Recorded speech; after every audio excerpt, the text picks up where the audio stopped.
सिर्फ मैं आदिवासियों की बात नहीं कर रहा, यहाँ के समस्त झारखंड वासियों को और यहाँ के युवाओं को रोजगार देने का काम करेगा। बहुत सारी तकनीकी अड़चने हैं, उन तकनीकी अड़चनों को दूर किया जा रहा है। आदिवासी और आदिवासियत इस विश्व के धरोहर का संरक्षण का एक पहचान है। मैं जैस्मिन नाच। बढ़ते हैं खबरों की तरफ। सदमा 22 पढ़ा युवा समिति और मांझी ने बेहद हर्षोल्लास के साथ मनाई विश्व आदिवासी दिवस। और मांझी प्रखंड के सदमा हाई स्कूल स्थित भगवान बिरसा मुंडा की प्रतिमा के समक्ष 22 पढ़ा युवा समिति सदमा के सौजन्य से बेहद हर्षोल्लास के साथ विश्व आदिवासी दिवस का कार्यक्रम किया गया। कार्यक्रम के मुख्य अतिथि के रूप में खिजरी विधायक राजेश कच्छप एवं विशिष्ट अतिथि मुंतजिर अहमद रजा और क्षेत्र के सभी गणमान्य लोगों को आमंत्रित किया गया था, जहां राजेश कच्छप ने आदिवासी दिवस के अवसर पर अपनी ओर से लोगों को बधाई एवं शुभकामनाएं देते हुए कहा कि आदिवासी समाज के उत्थान और उनकी संस्कृति व सम्मान को बचाने के लिए हर साल 9 अगस्त को अंतर्राष्ट्रीय आदिवासी दिवस के तौर पर मनाया जाता है। भारत समेत विश्व के कई देशों में आदिवासी समाज के लोग रहते हैं। इनका रहन सहन, खान पान और रीति रिवाज और पहनावा आदि बाकी अन्य लोगों से अलग होता है। समाज के मुख्य धारा से कटे होने की वजह से दुनिया भर में हमारे आदिवासी लोग आज भी काफी पिछड़े हुए हैं। हालांकि मुख्य धारा से जोड़ने और आगे बढ़ाने के लिए देश दुनिया में तमाम तरह के सरकारी कार्यक्रम और गैर सरकारी कार्यक्रम चलाए जा रहे हैं। भारत की बात करें तो देश की आज़ादी में आदिवासी समाज के लोगों का बहुत बड़ा योगदान रहा है। आज़ादी की लड़ाई में बिरसा मुंडा ने झारखंड और छोटा नागपुर क्षेत्र में बड़ी भूमिका निभाई थी। क्यों मनाया जाता है अंतर्राष्ट्रीय आदिवासी दिवस, आइए जानते हैं खिजरी विधायक राजेश कच्छप की जुबानी। अभी हमारे साथ में है खिजरी विधायक राजेश कच्छप। उससे बात करते हैं कि आदिवासी समाज का क्या योगदान रहा है और 9 अगस्त को क्यों ही आदिवासी दिवस मनाया जाता है। सर्वप्रथम मैं आपके चैनल के माध्यम से विश्व के समस्त आदिवासियों को, भारत के समस्त आदिवासियों को, झारखंड प्रदेश के समस्त वासियों को अंतर्राष्ट्रीय आदिवासी दिवस की बहुत सारी बधाई और शुभकामना अर्पित करना चाहता हूं। और इस संकल्प के साथ में झारखंड प्रदेश में यह जो प्रदेश है, अगर आज जब भारत की आज़ादी के बाद से हम अगर इसको देखें तो ये जो हमारा 64% यहाँ पे आदिवासियों की संख्या हुआ करती थी, जो खास करके हमारा दक्षिणी छोटा नागपुर में, और कालांतर में आज इनका संरक्षण नहीं किया गया। इनको आज के तारीख में अगर देखा जाए तो विकास की जो मुख्य धारा है, आज भी आदिवासी समुदाय बहुत पीछे है। इसका कारण मैं तंत्र को मान सकता हूँ, लेकिन आपके चैनल के माध्यम से आज यह अपील ज़रूर करना चाहता हूँ कि इस जो 21वीं सदी का जो दौर है, उस दौर में अपने आप को स्थापित करने के लिए सर्वप्रथम आपको शिक्षा के क्षेत्र में विशेष ध्यान। जब आपका बौद्धिक ज्ञान बढ़ेगा तो निश्चित तौर से जो परस्पर जो प्रतिस्पर्धा है, उस प्रतिस्पर्धा में आप अपने आप को शामिल पाइएगा। मैं उन तमाम पूर्वजों को और उन तमाम लोगों को मैं सर्वप्रथम मैं बधाई दूंगा। 1994 के बाद से आदिवासी दिवस की जो घोषणा होती है, उसके बाद से आज तक संपूर्ण विश्व के आदिवासी समुदाय अपने हक के लिए, अपने अस्मिता के लिए संघर्षरत हैं। और मैं उम्मीद नहीं, विश्वास करता हूं कि झारखंड प्रदेश में भी यहाँ के जो आदिवासी समुदाय हैं वे भी अपना उत्थान का ख्याल रखेंगे। और आने वाले दिनों में खास करके मैं अगर आदिवासी समुदाय की बात करूं तो ये आदिवासी समुदाय आज अब जितने भी गांव टोले जाएंगे जहां पे आदिवासी समुदाय बसते हों, चाहे वो जिस भी प्रजाति के हो, चाहे वो संथाल के क्षेत्र हो, चाहे कोल्हान का क्षेत्र हो, चाहे हमारे पलामू क्षेत्र हो, या हमारा दक्षिणी छोटा नागपुर का क्षेत्र हो, अगर झारखंड की मैं बात करूं तो आप देखिएगा कि वो जल, जंगल, पहाड़, कंदरा, नदी के आसपास वो लोग निवास करते हैं। कारण क्या है उसका? क्योंकि प्राकृतिक को ही हम लोगों ने अपना सर्वोच्च मान लिया है।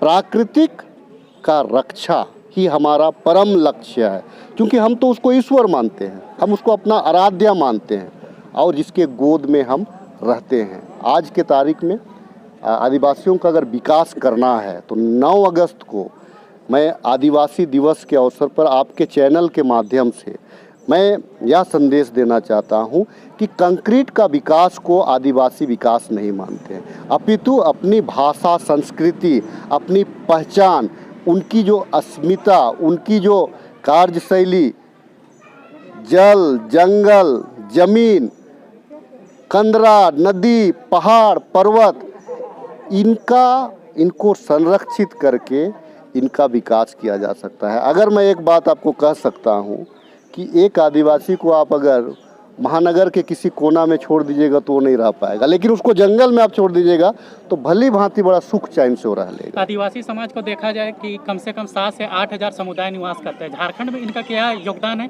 और परसेंटेज का मात्रा से क्या है इनका? देखिए, एक ज़माना था कि जब यहाँ पे आदिवासियों का विकास नहीं हो रहा था, ऐसा प्रतीत हुआ। ये मैं कह सकता हूँ कि जयपाल सिंह मुंडा और कार्तिक उरांव के ज़माने से ही ये संघर्षरत हैं और इन लोगों ने यह देखा कि संपूर्ण बिहार में इनका आर्थिक, बौद्धिक, सांस्कृतिक, राजनीतिक विकास बहुत हद तक नहीं हो सकता है।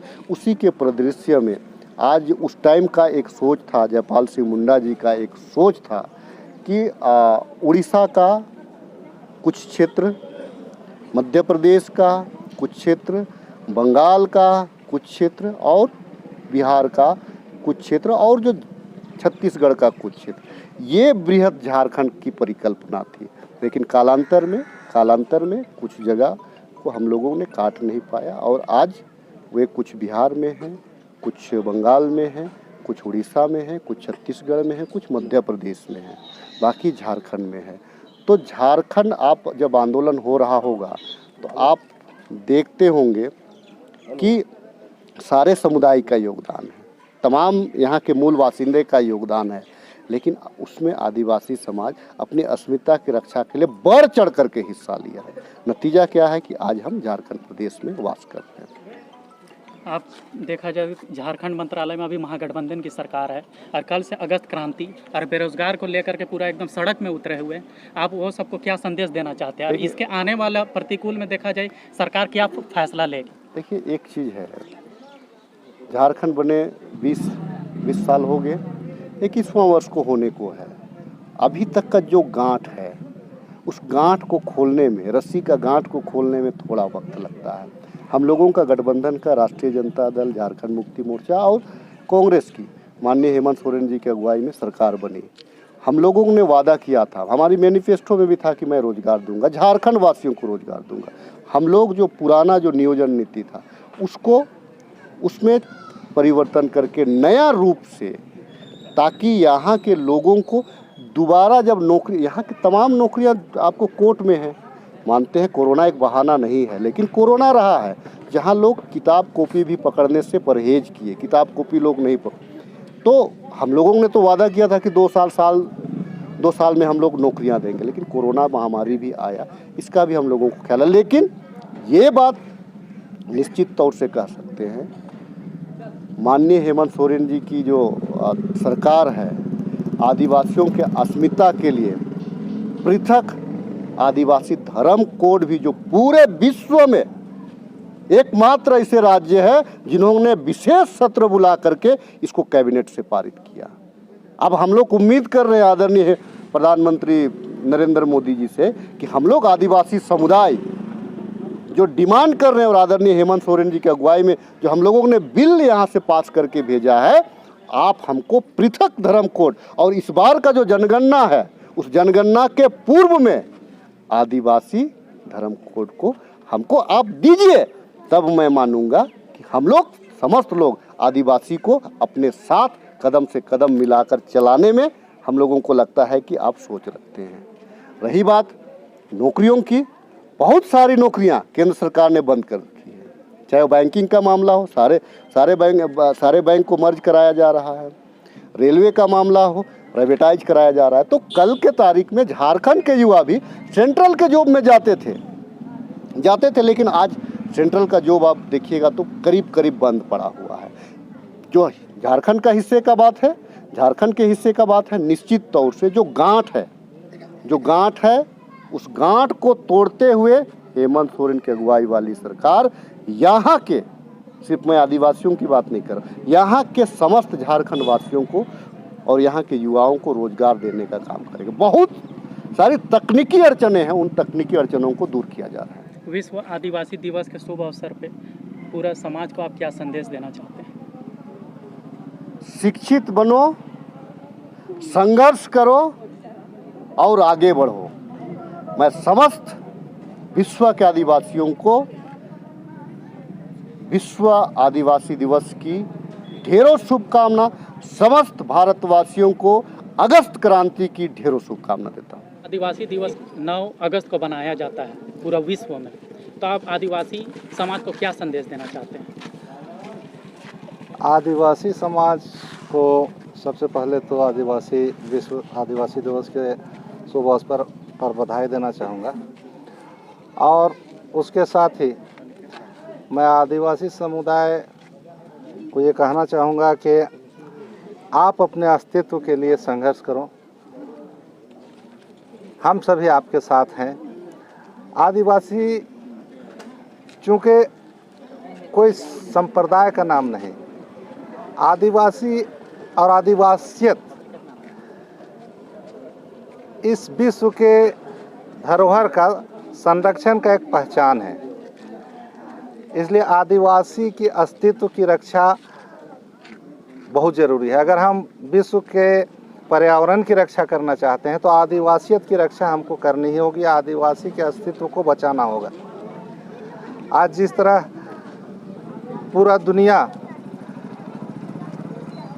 प्राकृतिक संसाधनों का बेजा दोहन कर रही है, अगर आदिवासी समुदाय इसका संरक्षण नहीं करती तो दुनिया नष्ट होने के कगार पर पहुंच जाएगी।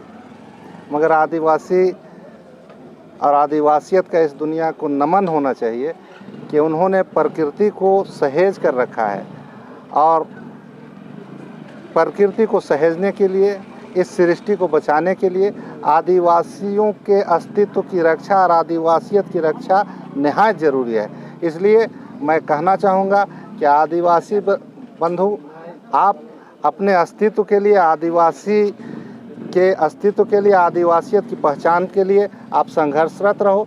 आप जल जंगल ज़मीन की पूरी तरह मालिक हो, और इसके लिए हम लोग लड़ाई लड़ेंगे। आप उसके मालिक हो। अगर आपके हाथों से दूसरे हाथों में वो चला गया तो ना जल जंगल ज़मीन बचेगा, ना ये सृष्टि बचेगी। इसलिए आप इसके रक्षा के लिए उसके मालिक बनो। हम आपके साथ हैं। मुंतज़िर अहमद रजा, पूर्व प्रमुख हरमान जी। आज तक अगर देखा जाए तो निश्चित रूप से आदिवासी समाज का झारखंड ही नहीं, देश में भी उनका योगदान रहा है। हम अगर अपने नज़रिए से देखते हैं तो भगवान बिरसा मुंडा का लड़ाई इस झारखंड के लिए नहीं, पूरे देश की सभी समुदायों के लिए लड़ा, ना कि आदिवासी के लिए, और अग्रणी लड़ाई लड़े। इसी तरह का आपका वीर बुद्धू भगत कोल विद्रोह का जो आंदोलन छेड़ा, उसका कम बड़ी भूमिका नहीं रहा है, और किसी एक समुदाय के लिए नहीं लड़ा है। ये तो सच्चाई आप सभी जानते हैं। अंग्रेज यहाँ हम लोगों को सभी समुदाय के साथ जो बर्बरता की ओर से जो हम लोग से अन्याय करता है, उसके खिलाफ में वो लोग खड़ा हुआ। निश्चित रूप से इसके साथ हमारे महिलाएं भी पीछे नहीं रही। आप फूलो जानो, सिंगी दई, ये सब भी वो कुर्बानी दी है उस लड़ाई में, उसको भी याद करने के लिए हम कभी नहीं भूलते हैं। आप देखते होंगे हमारा वरमांझी प्रखंड का भी देखे होंगे आप, ये हमारे खुदिया लोटवा का जो है, उसके बाद यहाँ का खटंगा का हमारे टिकैत सिंह उराव, शेख भिखारी, ये भी उनके विरोध में लड़ाई लड़े हैं। वो आपका सर्वविदित है, आप सभी जानते हैं। एक वर्ष 9 अगस्त को ही क्यों अगस्त क्रांति और फिर विश्व आदिवासी दिवस मनाया जाता है? 9 अगस्त को इसलिए मनाते हैं, 1994 में संयुक्त राष्ट्र संघ में हमारे भारत भी शामिल था, कई एक देश शामिल था, और इसमें सर्वेक्षण के बाद समीक्षा किया गया। उसके तहत ये पता चला कि अगर आदिवासी समाज का संरक्षण नहीं होता है तो आदिवासी एक आने वाला दिन में लुप्त हो जाएगा। इसलिए इनको आदिवासी विश्व दिवस का घोषणा उस दिन होता है 9 अगस्त को मनाने के लिए। और उस दिन से पूरे विश्व में, खाली भारत भर में नहीं, पूरे विश्व में, पूरे दुनिया में मनाई जाती है और ये आदिवासी संरक्षण करने की बात कही जाती है। रमेश चंद्र उरांव हुआ, वर्तमान चंद्रा पंचायत का मुखिया हुए।